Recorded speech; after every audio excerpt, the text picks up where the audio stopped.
In the chat already. Yep, we're going to need you guys too. This is now going to be a global investigation. Okay, something completely bananas for you guys. I couldn't believe it, but yes, it's very real. So come on, down the rabbit hole we go.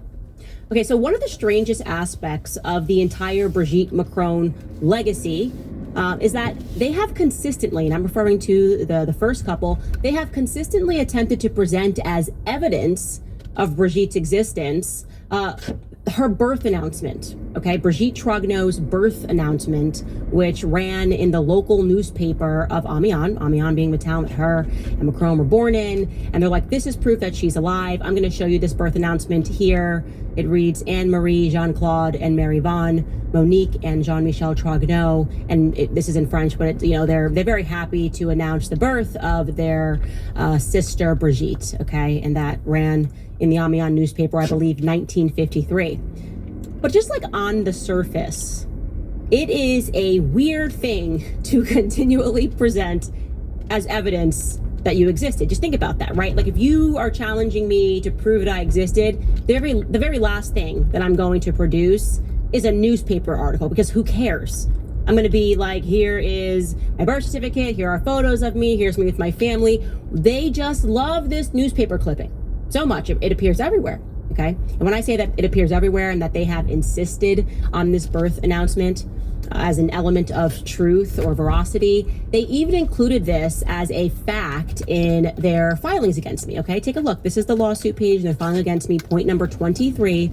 It reads, on April 13th, 1953 in Amiens, France, Mrs. Macron was born Brigitte Trognau, a woman. She was the youngest of 6 children in a prominent chocolate-making family in Amiens. That'll be relevant later.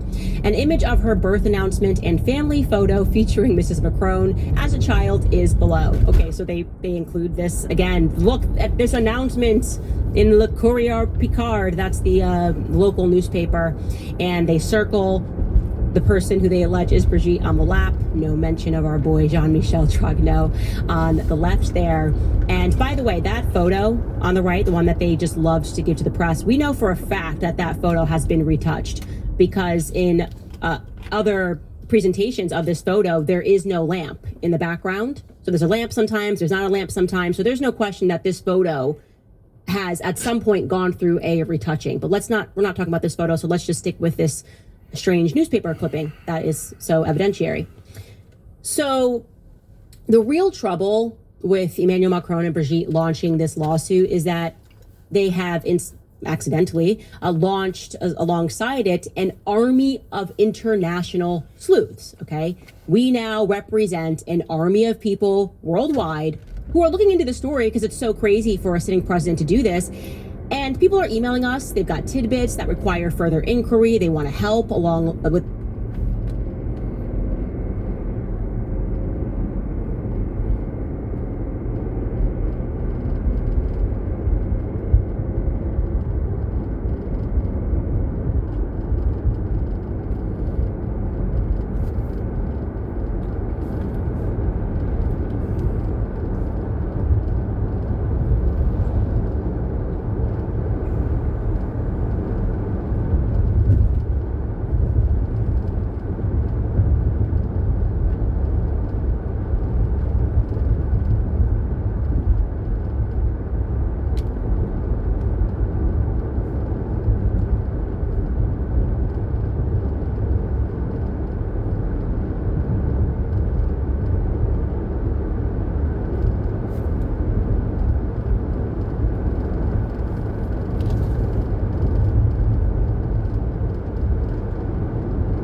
type this in right quick.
the story, especially people in France, obviously, because they feel so oppressed by the state of affairs. They feel oppressed by their press, right?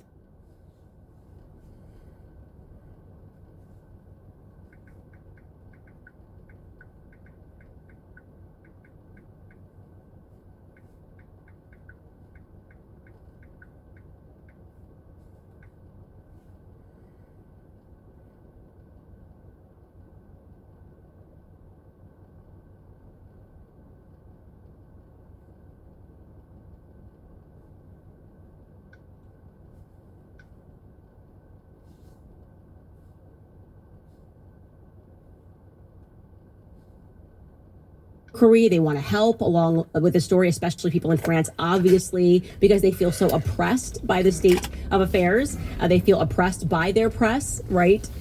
And an army of internet sleuths very much understands that this lawsuit really is a war on us, right? Like the press is launching a war on us. They're saying, how dare you ask questions? How dare you when we give or deliver an official narrative, how dare you challenge it? How dare you challenge our credentials and our authority? There's a lot riding on this, because we know the press has been for a very long time at war with the truth. And this is a most stunning example of that, right? They, the press, created this entire scandal by effectively lying on behalf of Brigitte and Emmanuel, right? Every element of the legacy they created was BS. She was hot. She was wearing short skirts. She was an irresistible teacher. No, she wasn't. She was wearing pantsuits. How could you say that? How did you not, as the press, do your due diligence and take a look at this picture and other pictures available of her during her time of teaching and go, yeah, maybe no, not Claudia Schiffer in short skirts. And then, of course, we then learn later on in the series that Best Image, pull it up, Best Image belongs to Mimi Marchand, who then gets charged with forging documents. Everything's pretty weird. Anyways, since the press partook in this lie, they're in a rather precarious situation right now, right? This lawsuit exposes them. If we're able to prove that Brigitte Macron was indeed born a male, then why would there ever be any reason for us to accept anything the mainstream media tells us ever again? Like, there's no reason for us to ever listen to them now. There'd be no reason for us to ever listen to anything they actually told us in the past, because now we realize that they're telling big lies, huge lies. That is the true significance of this lawsuit, and I want to underscore that. This brings us to the next point, because this is insane. One of these internet sleuths, right, a Twitter user who goes by the handle Sagan Army, which, by the way, is a nod to this guy, Zoe Sagan, Zoe Sagan, sorry if I'm not saying that your last name right, but this was one of the earliest accounts that I was following and that was investigating Zoe Sagan's account. Brigitte, the background was saying something does not make sense here. And then what happened was his entire account got banned on X because of French laws. They can just like disappear you if they want to. And so this person is using that name, Sagan Army. More people were like, nope, we're behind Zoe Sagan. And they tweeted this thread. And I'm obviously interpreting this for you guys, translating this rather into English because this thread was in French. It reads, coincidences are hard to kill. Brigitte Trogneux arrives at La Providence, that's the school that Emmanuel went to, in Amiens in 1991, and then leaves for Paris in 2007. Okay, that's an established fact.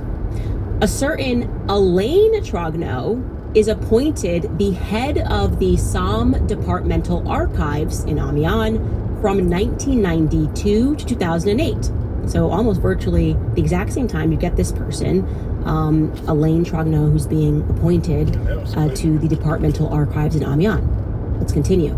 The thread continues. It is this same Elaine Trogneux who will digitize documents from the Courrier Picard on behalf of the Departmental Archives. It is strange, however, that the page on the archive's website that referenced his appointment is no longer available.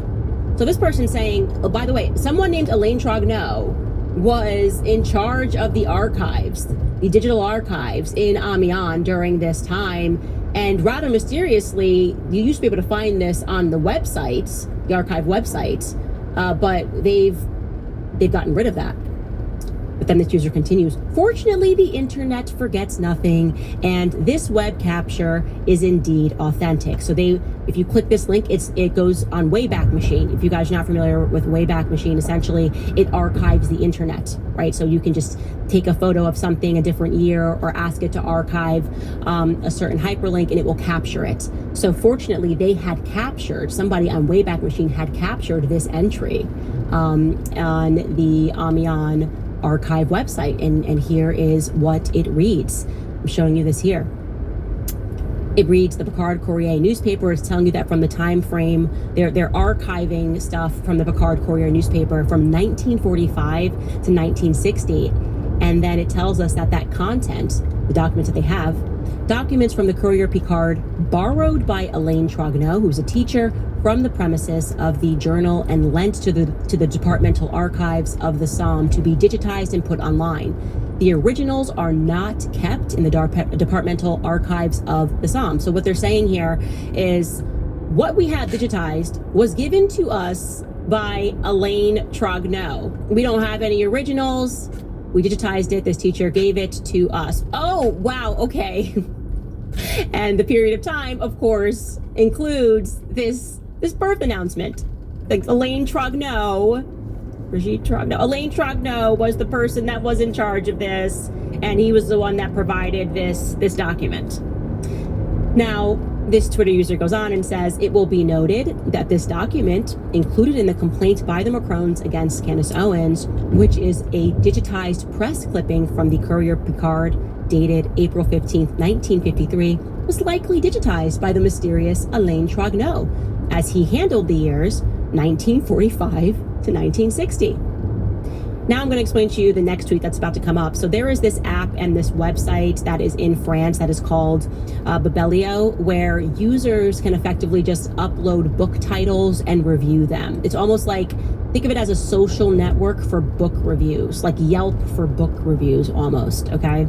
And on this website, Elaine Trogneau has a profile. So the Twitter user continues. And what can be said about the intriguing comment posted in 2017 on Elaine Trogneau's Babelio page, years before the Brigitte Macron-Madame affair, even before Macron's election? And then they show you a screenshot, you can see here, of Elaine Trogneau's Babelio profile, and it reads, C'est ça la géopolitique. And that means this is geopolitics. Could be nothing, but that's what it says. This is geopolitics.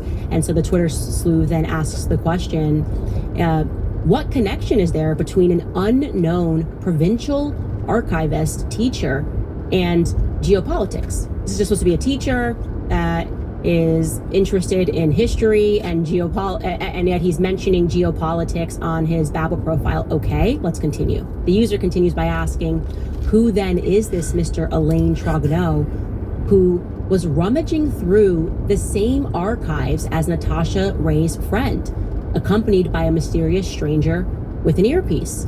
So then they include this video, which I'm about to play for you. Now, to be clear, this woman, Corinne, is speaking in French. So we had to use AI technology to make her speak in English. So there might be some slight words that are wrong here. We wanted to make sure that you guys could hear it. And to set this up for you, Natasha Ray, in case you forgot, is the woman who has been dragged through the mud by the Macrons. They sued her and Amandine Roy for defamation. They have now lost that lawsuit in the appellate courts. Well, back when Natasha Ray was researching and everything pertaining to Brigitte Macron, she had people that she was working with, people that she hired, or maybe they were volunteering their time, who were willing to travel to Amiens to go to the archival center and to pull documents. And one of these individuals was this woman named Corinne. He sends this woman down to the archive center in Amiens to find these documents to prove Brigitte's existence or not prove Brigitte's existence.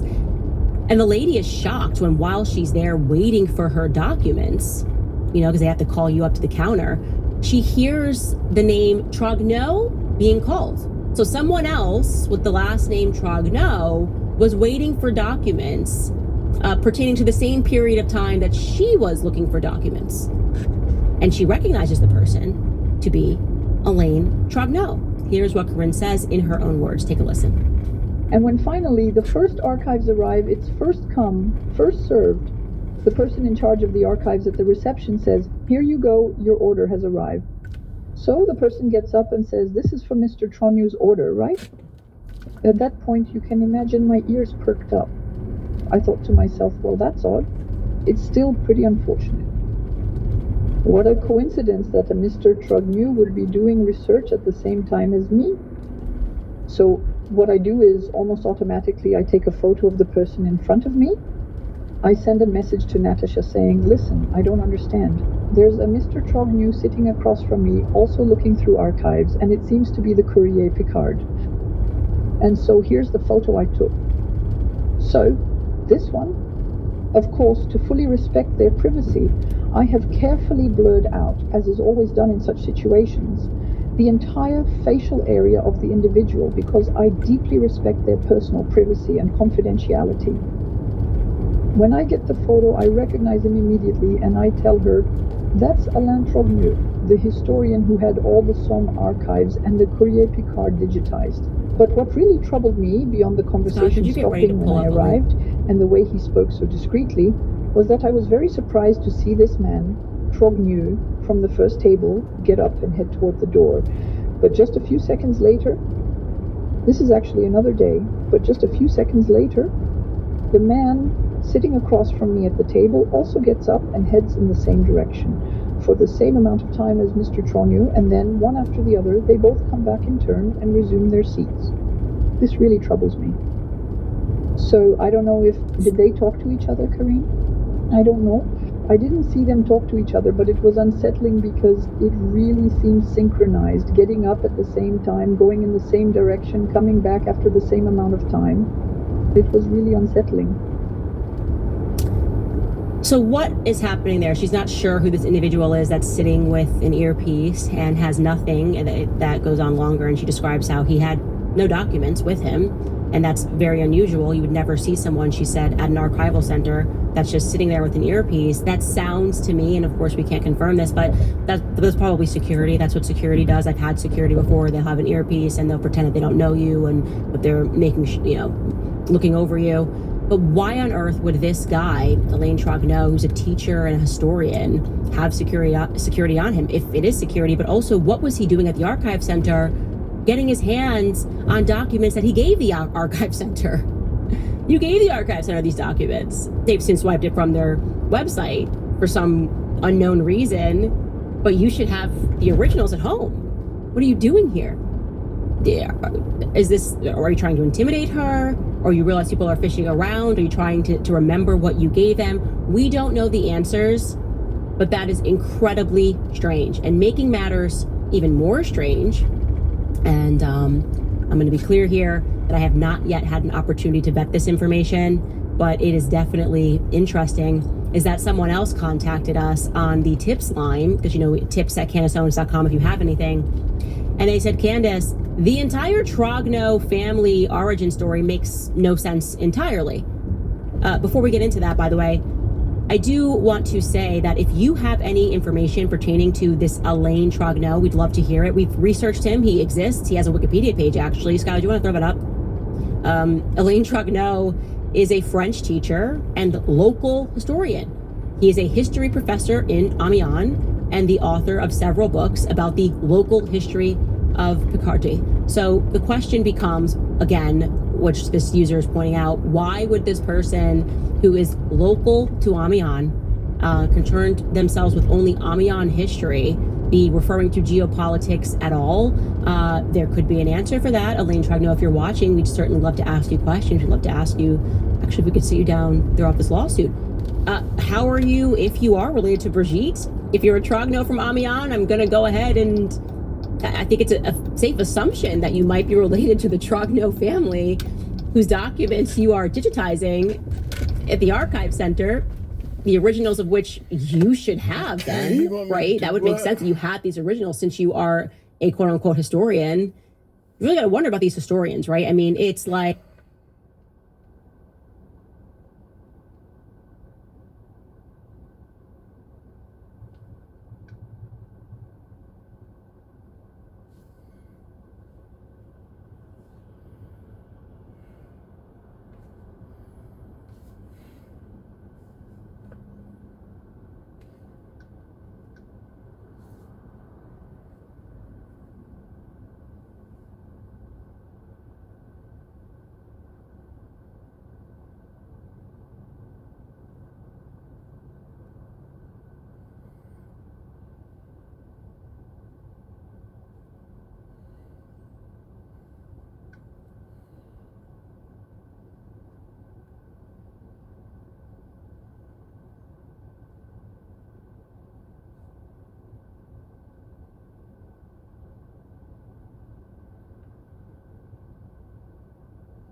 Tap the activity lab. Select the payment. Report an issue.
List of stuff your car insurance company does but is actually document everything that's ever happened in Amiens. We would have you on the show. Maybe you could clarify things for us regarding Brigitte Trogneau, who you might be related to, and what's going up with this chocolate factory. Like, what happened when it was being occupied, Amiens, by German forces? Were you just still selling chocolates? Maybe you've got some alternative photos, because this person is saying there was actually a different shop that was there. I don't know if that's true, but I'm paying attention, so we'll see. All right, guys, I want to throw it to one of our sponsors right now. Oh, wait, first I have to show you this. Okay, genuinely, I'm not trying to be mean here. I'm not trying to be mean, because there's a lot of elements of this case that are compelling, and of course, there's a lot of physical evidence. I did someone's show earlier. I did The Spectator with Freddie Gray, and you could look at this, you could examine this story from a lot of different ways. We all know that. And the physical evidence is compelling, obviously. Siblings could look alike, but the absence of speaking about your sibling or presenting him makes it pretty shady. But there's this video, and people have been speaking about this, and I never saw it so clearly than in this video that was recently captured of Brigitte. The size of Brigitte's hands. And again, I'm not trying to be mean, guys. We're just taking a look at everything. The sheer size of Brigitte's hands, the one thing that you can't operate on, right? You can't just be like, I'm going to go in and get new feet or new hands. I mean, you could, but that would probably render your hands and your feet totally dysfunctional. But in terms of cosmetics, yeah, no, you can't do that. Look at this video on Instagram. Wait until Brigitte is standing. You'll see that right hand, the one that doesn't have the bag. It's crazy.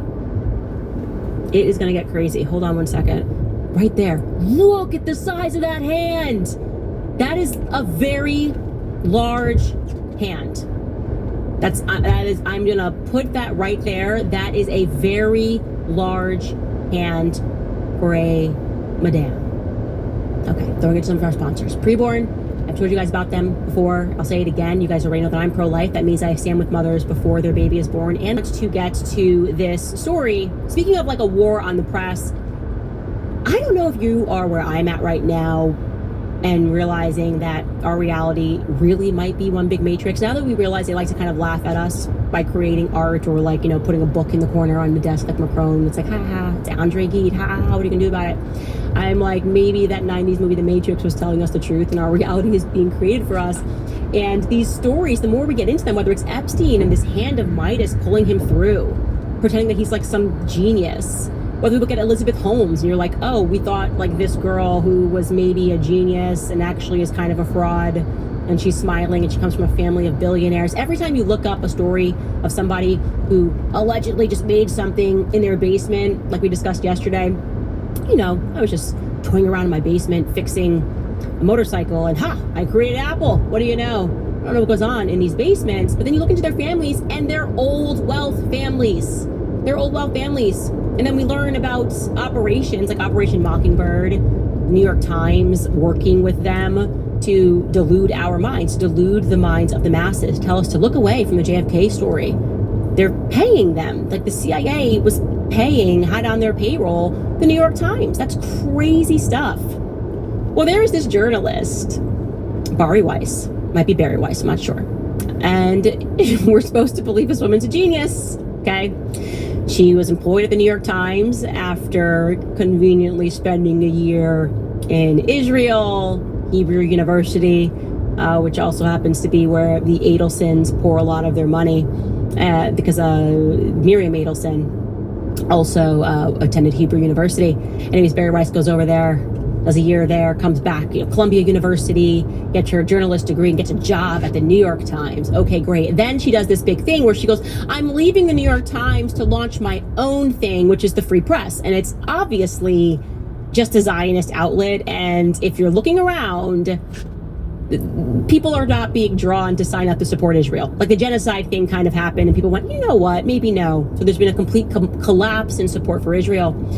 And Barry Weiss and the Free Press, it's an abysmal performance for the amount of money that was given to her quote unquote Free Press, the big money that was behind it, David Sachs, Mark Andreessen. For some reason they were like, Barry's got the special sauce, but they don't want you to believe your own eyes, right? If you go to YouTube, I'm going to just show you the last videos that they've posted, and there's the reason why I'm showing you this. Okay, she's had this up, 29,000 views for 24 hours, 19,000 views in an interview 2 days ago, 6,000 views on an interview that's been up for 8 days. But we're supposed to, every billionaire is lining up to throw money at her. Well, guess what? Now they're saying that Barry Weiss's Free Press is worth... Is someone constantly lying to you? Or are they always hiding? Worth $250 million. That's the valuation, right? $250 million for an organization which shouldn't even be able to employ people if we live in a meritocracy, right? You should be like, she doesn't know where she's making any money. And the idea here is they want you to believe that, okay, maybe nobody's watching them at all on YouTube, but people are reading her, right? It's always the data that we can't see. Apparently, yes, there's been a collapse in support for Israel. Apparently, yes, literally every person who has a platform that is pro-Zionist has lost support and lost views. But Barry's musings, her writings, her monthly updates or whatever it is she's sending to people, they're paying for it. And to the tune of the company is worth $250 million. Huh? The most views I've ever seen the Free Press get, okay, is this week when they announced the valuation, because everybody's reporting going, what's going on? Like, this is so fake. Hand of Midas stuff happening right here, okay? She should, if we actually lived in a meritocracy, she should just be failing. If this was actually the free market, nobody's buying right now, her business should be going under. But instead, she's selling over $250 million. And people are looking. Apparently, they're saying Larry Ellison is interested in buying. That's what the press is alleging.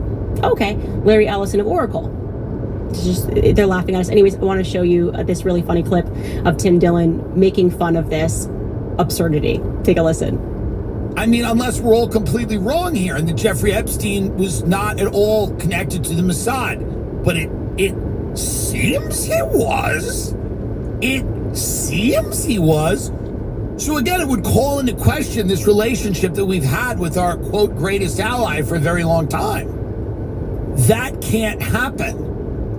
I don't care how many, Barry Weiss, whose company is, sold CBS for $3 trillion or something. Larry Ellison Sons buying the Free Press. The very important Free Press blog that is on Substack is worth $250 million. And I like Barry, but the free, the one that gets like 7,500 views on YouTube? That powerhouse conglomerate media company is worth $250 million. By the way, so the Tim Dillon show is apparently worth $1 billion. Hello, Miriam.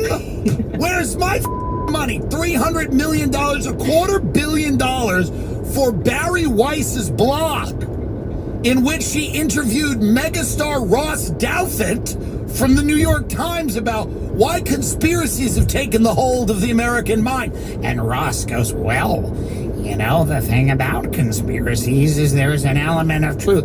Not in this one. There's not an element of truth. It's all truth. It's all the elements of all of the truth. It's not a kernel of truth. It's lots of kernels in a bag of popcorn. But this is what, and every article now is like, why have conspiracies? The minds of people are being warped. They're melting because of the conspiracy.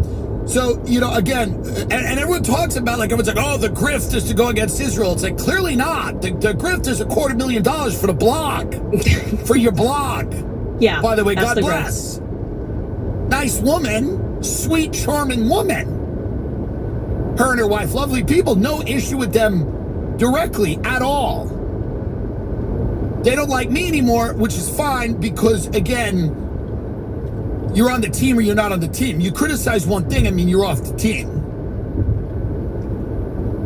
He nails it, okay? Are we supposed to actually believe that the free markets are not an illusion when we learn that Barry Weiss's failing company is potentially going to be purchased by Oracle, or by Larry Ellison, rather, maybe in his own personal capacity? Why? Why would he be looking at Barry Weiss at all in the free press? We can see with our own eyes. We're arriving at that point where they're telling us not to believe our own eyes, right? Not to believe our eyes. Barry Weiss is really just as talented, and she's just as brilliant. Don't believe me? Go watch her interview with Joe Rogan. Because then you won't believe me at all that she's brilliant. It's completely ridiculous. This is what I say. We're noticing this trend, and it's always these people that are super committed to Israel in every regard. And they just get pulled up through the ranks, and we're told they really were just that genius. She really is worth $250 million. And yeah, the real grift is that. It's LOL to people that think that the grift is being anti-Israel. Are you kidding me? People get fired, harassed. Students, they're hunting down students who are going, okay, maybe don't wear an IDF shirt to the gym when they're conducting a genocide. They're like, this person's life needs to be ruined. That person in the future will be considered a hero. I believe that. All of these people that are supporting this will be considered worse than Nazis, to be honest with you. But as we await that, this is a moment. We are facing this moment where we have to ask ourselves, is anything real? And I think the answer to that is obviously no. It's almost like in the West, they just wanted us to believe in our own freedom, right? And they're turning us all into employees, the new kind of slavery, thinking that you can achieve and work yourself off the plantation, work hard. But at the end of the day, no, they're in control of all the companies. And if you do somehow create something that is worth something, they're going to buy it from you, like they're going to offer you a huge check and tell you to go away because they have to own everything, right? Or, as happened with the Bitcoin stories, a lot of Bitcoin people, or I should say cryptocurrency people, ended up dead in mysterious circumstances, and because they represented some sort of an existential threat to their monetary system. But this is not looking good. I'm done being told to believe that people who are objectively stupid, okay, or are objectively not successful when you look at the numbers, the sheer numbers, okay, are actually incredible. They're actually achieving greatness to the tune of $250 million.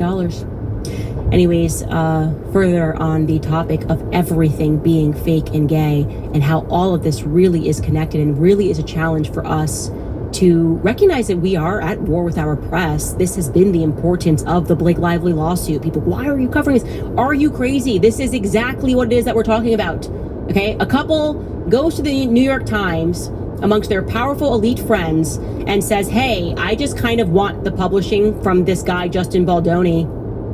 And so we're just going to make up this narrative and do you mind writing this article, Megan Toohey? Yeah, one of the people who launched the Me Too movement. Do you mind just writing this article? Because that works typically. Just companies get completely sunk and they have to sell really quickly if we just kind of smear them with the idea that they're rapists. And the New York Times said, yeah, sure, that's not a problem. And they released this article. And the only takeaway you could have as a reader was that this guy was the biggest creep ever. Justin Baldoni was the biggest creep, porn addicted, can't stop talking about sex, tried to cop a look of her boob while she was breast pumping, because like I guess that's very attractive, a machine going clank, clank, clank, and they couldn't stop. He's just crazy. And poor Blake, she's a survivor. And then Brian Friedman hit us with the facts, and it was one of these moments where we went, why do we listen to the mainstream press ever? These are assassins. They're journalistic assassins, okay?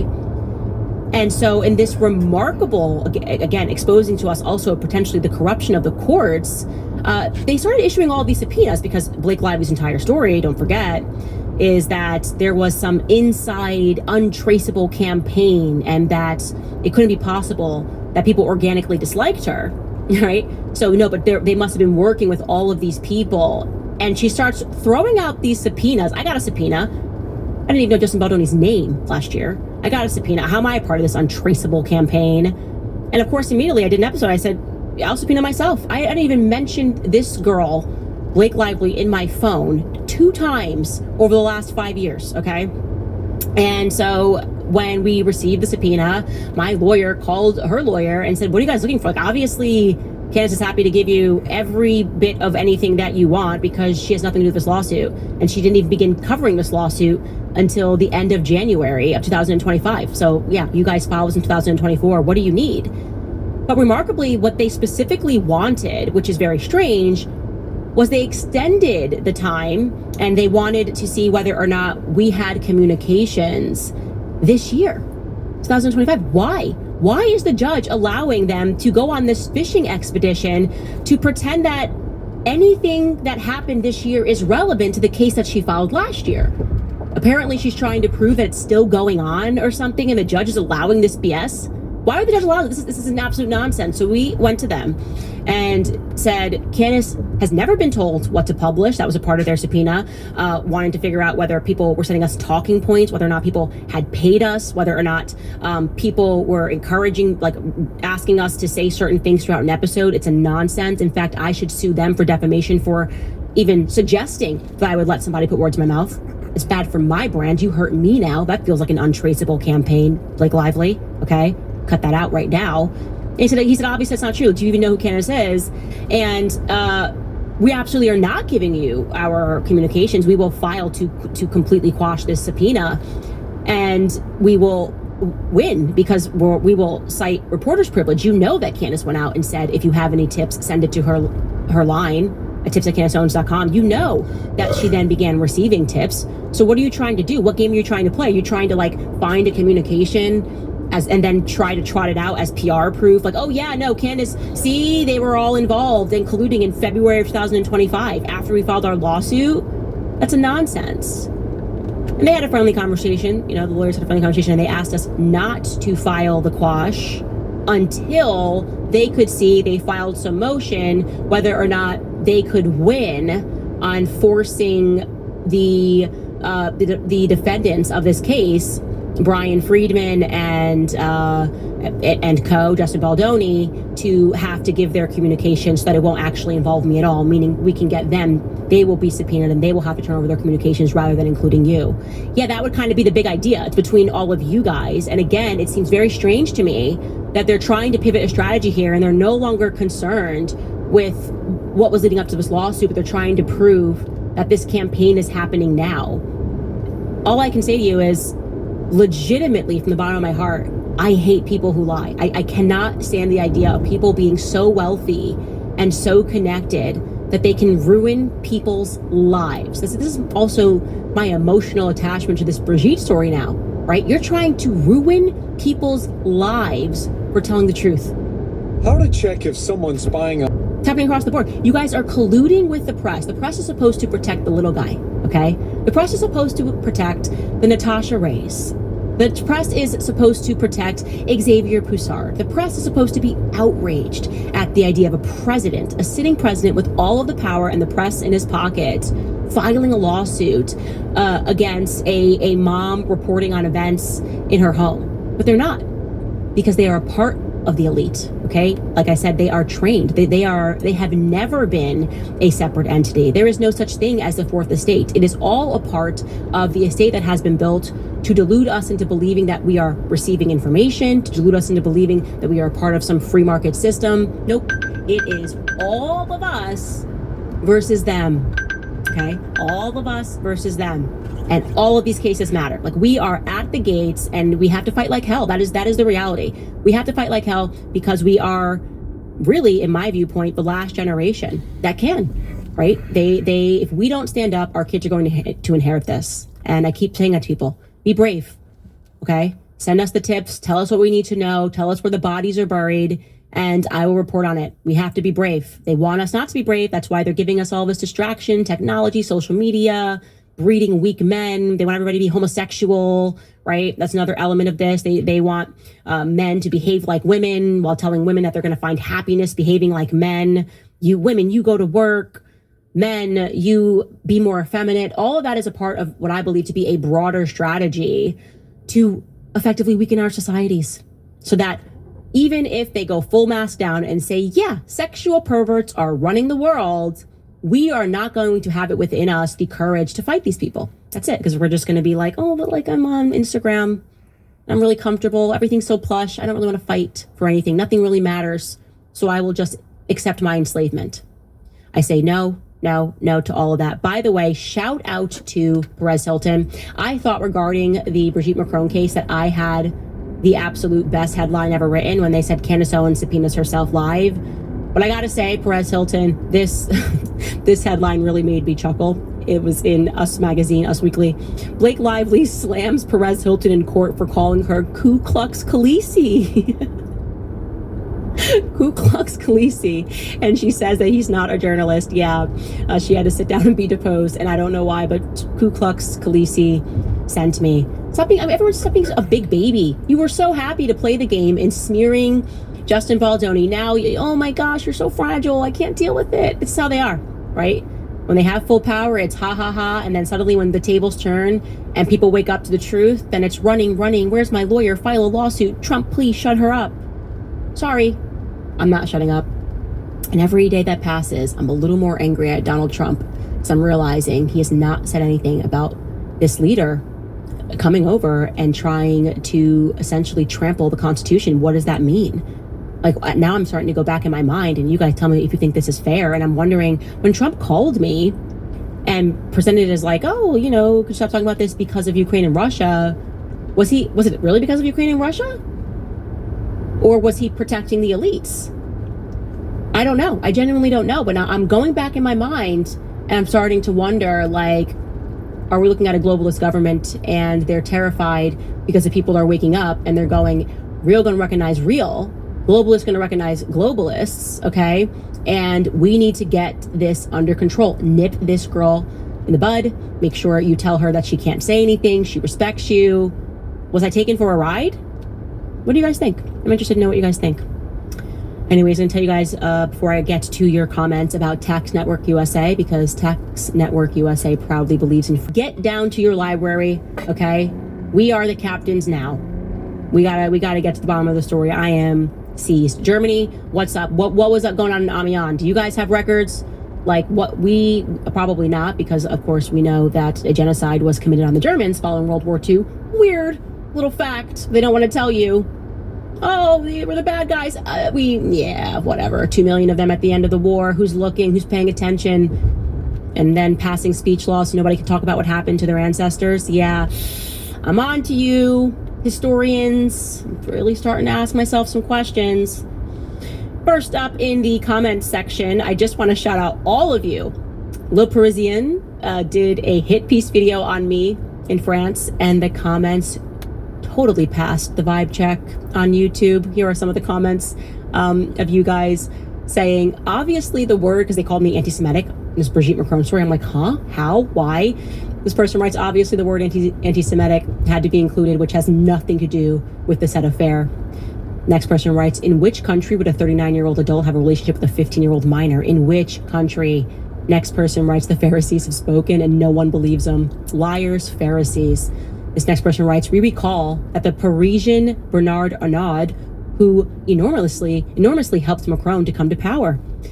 Next user writes, I'm proud of the US, 802 comments, not a single one in favor of this communication from the Elysee Palace. Bravo to all the conspiracy theorists. Wink. Yes, it feels like we are united. That's why I said we just got to keep going. We have to keep going on this Brigitte story because it unwinds it all. Somebody messaged me today. They said they are going after you. There's like hanging you in public in the town square because what you represent is everyone in the world waking up, and the elites do not like that.